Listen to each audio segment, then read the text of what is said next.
So 2018 iMac updates are right around the corner within the next couple of weeks or so. So let's talk about what we should expect.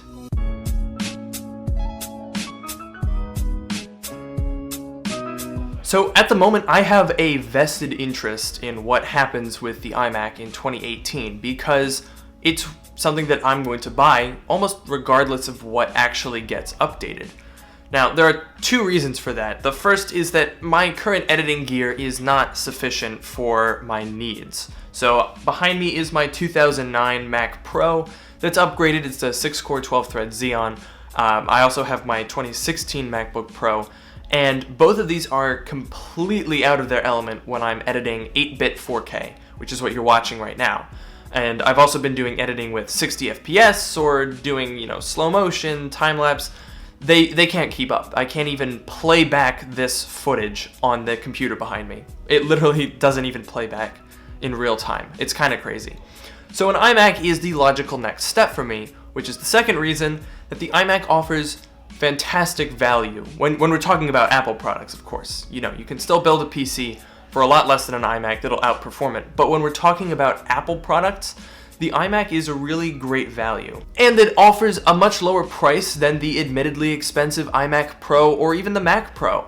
So the iMac is a really, really great device in Apple's lineup, and it's a little bit sad that it hasn't been updated since June of 2017. That being said, there are a couple of things that we can expect to see coming up in about October of 2018. So today we're going to break down the video into three main categories. There's going to be things that are likely, so these are aspects that are almost certain, things that we're going to get on the 2018 iMac refresh. Then we have possible. These are a little bit iffy as to whether or not some or all of them will be implemented, but it's certainly a possibility. And then at the end of the video, I will give you guys what I think is my ideal situation, regardless of the validity of the rumors, just what I would like to see in a 2018 iMac. Okay, so let's jump in with the likely category, and the most obvious one is processors. Currently, the iMacs use quad-core Kaby Lake i5s and i7s.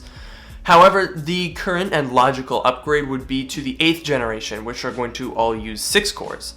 So it's entirely likely that we'll have an entire lineup of iMacs that are 6 cores, even on the 21-inch.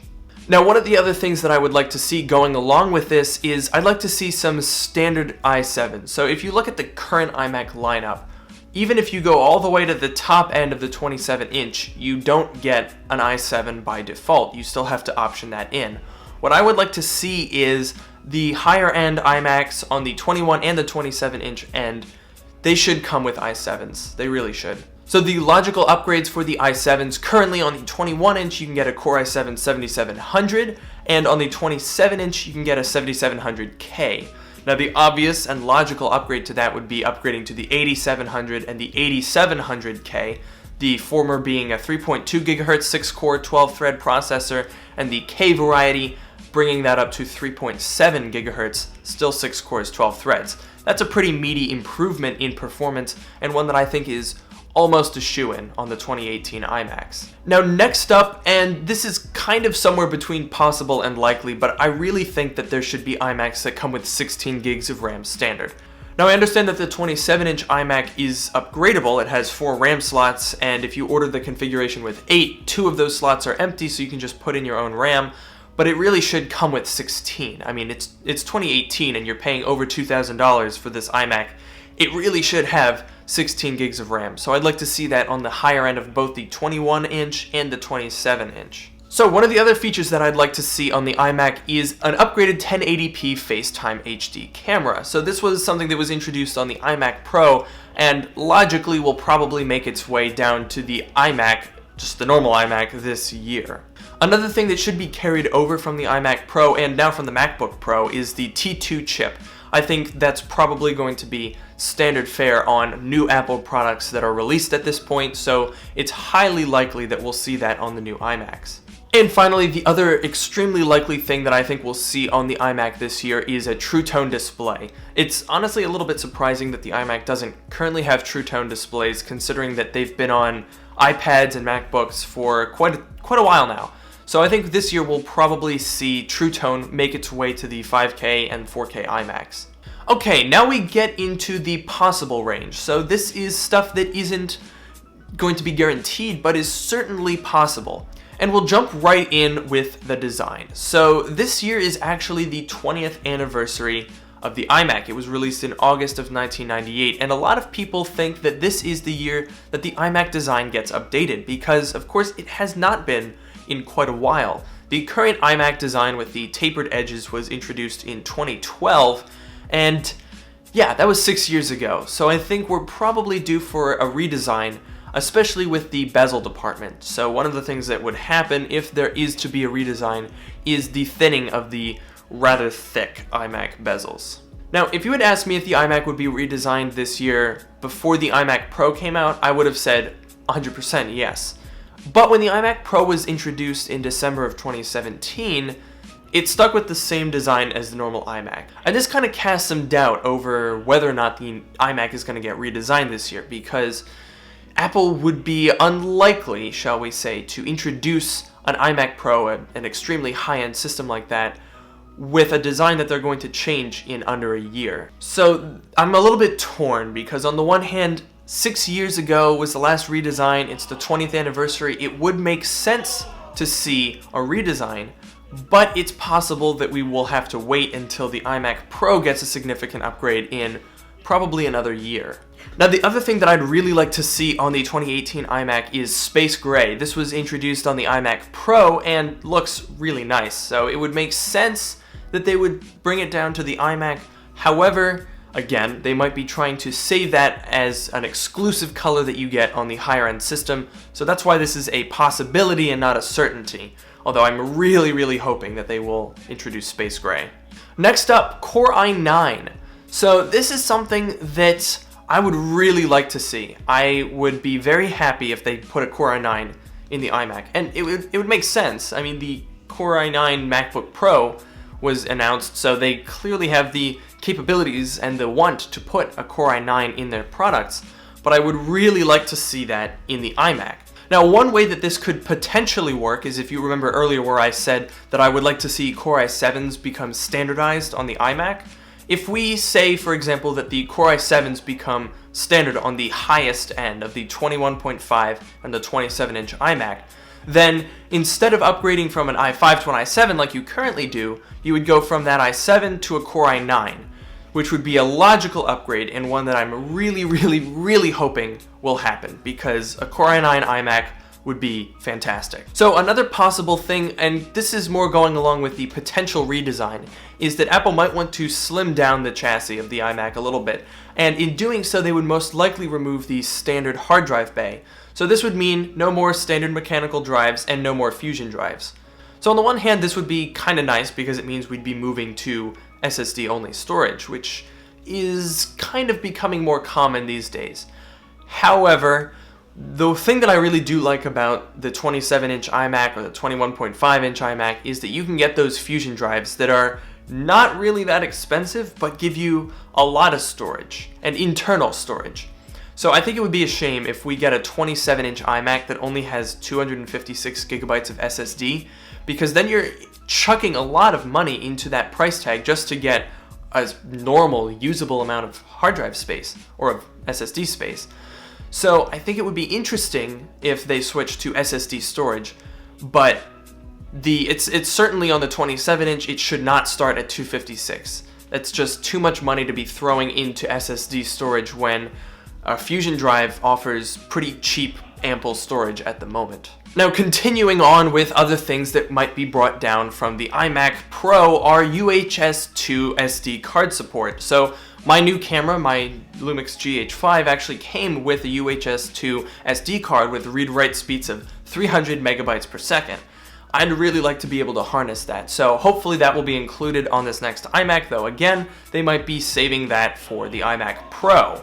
And the same goes with the cooling system from the iMac Pro, because while it would definitely be a big help in cooling i5s and i7s in the standard iMac, it also does come with the caveat that it might prevent us from having the RAM access slot on the 27-inch iMac, because if you look on the iMac Pro, that new cooling system completely interferes with where the RAM slots are on the 27-inch iMac.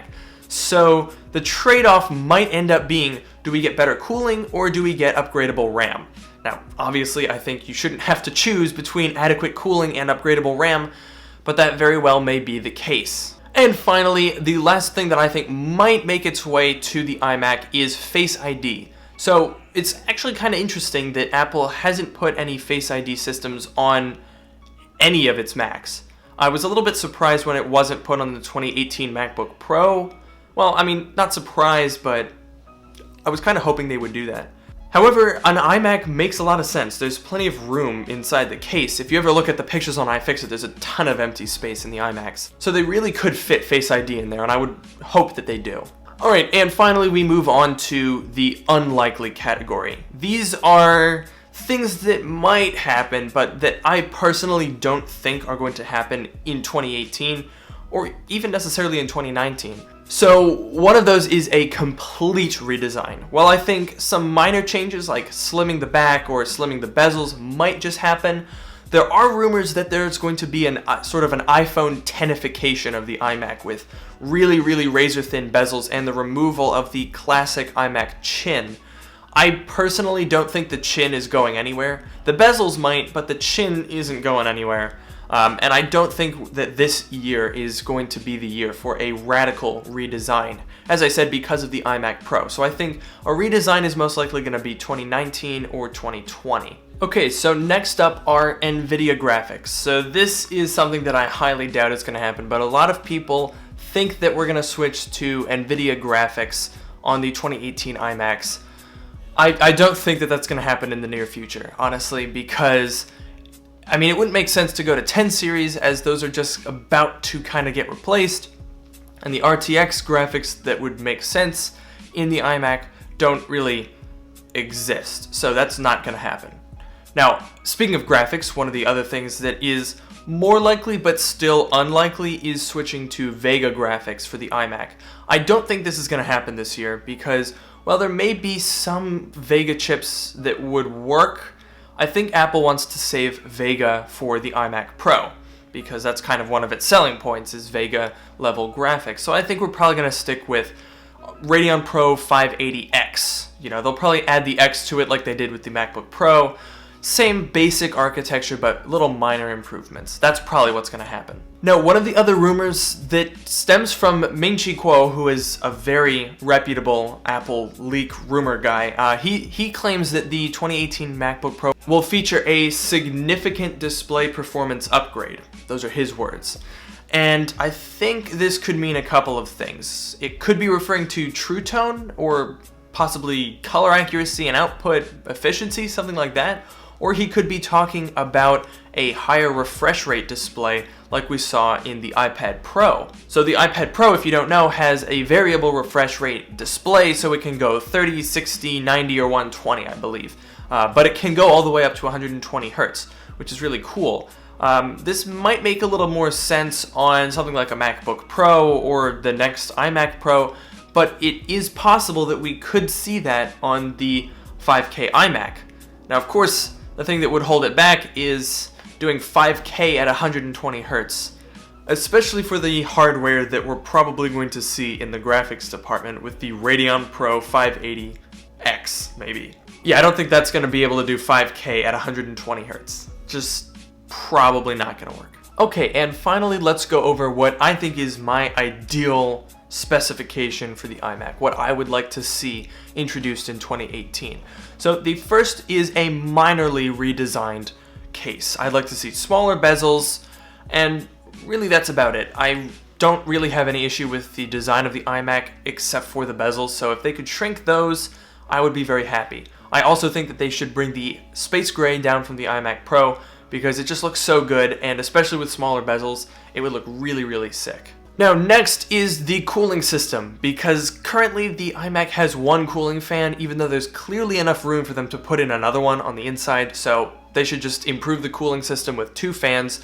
Then they would be able to put in the Core i9, which is another thing that I would like to see. I want to see Core i7 standard on the high-end 21 and 27 inch with a Core i9 option, and I would also like to see the retention of the RAM upgrade tray on the 27 inch. Even if the cooling system is increased, I think they should still allow us to upgrade the RAM because it's really, really convenient. And even though RAM's expensive right now, I would like to continue to be able to do that. Now we get to storage because this is a little bit confusing. On the one hand, I would be okay if they decided to switch to SSD storage, because that would mean you'd get an SSD as standard. However, the storage capacity would have to be increased because, knowing Apple, if storage is going to be standard SSDs, they're going to give it like 256, which is not enough. I don't want to be paying probably $400 or so to upgrade to a 1 terabyte SSD. I'd rather just pay $100 for the 3 terabyte Fusion drive and have a plentiful amount of storage. I would like to see either Fusion drives stay with the same pricing, or they're going to have to bring down the prices on SSDs or create more standard storage. I just really would be very displeased if we get a 27-inch iMac that has 256 gigs of SSD, and then you have to throw in like another $400 to get a terabyte. That's ridiculous. Now, I would also like to see Face ID and True Tone, but these are, let's say, less important for me. I suppose the core of what I want are thinner bezels, space gray, Core i9, upgradable RAM. That's kind of the most important stuff for me. The storage could go either way depending on what happens, but that's what I would like to see in 2018 out of the iMac. So we probably won't have to wait too long from when this video is being posted to find out what the next iMacs are going to be. Probably sometime around December, and maybe without a press event. The 2018 MacBook Pro proved that you don't have to have an event to launch a new product, so we may very well see that happen. But those are my thoughts on the upcoming 2018 iMac. Let me know down in the comments below what you think. What rumors are you most excited about? What are you disappointed about? What do you want to see? And what do you think we're going to see? Let me know down in the comments what you believe. And as usual, make sure to follow me on Twitter @LukeMiani. Don't forget to join my subreddit. The link is in the description below. And don't forget to subscribe, like, comment, share, all that stuff. I will see you guys in the next video.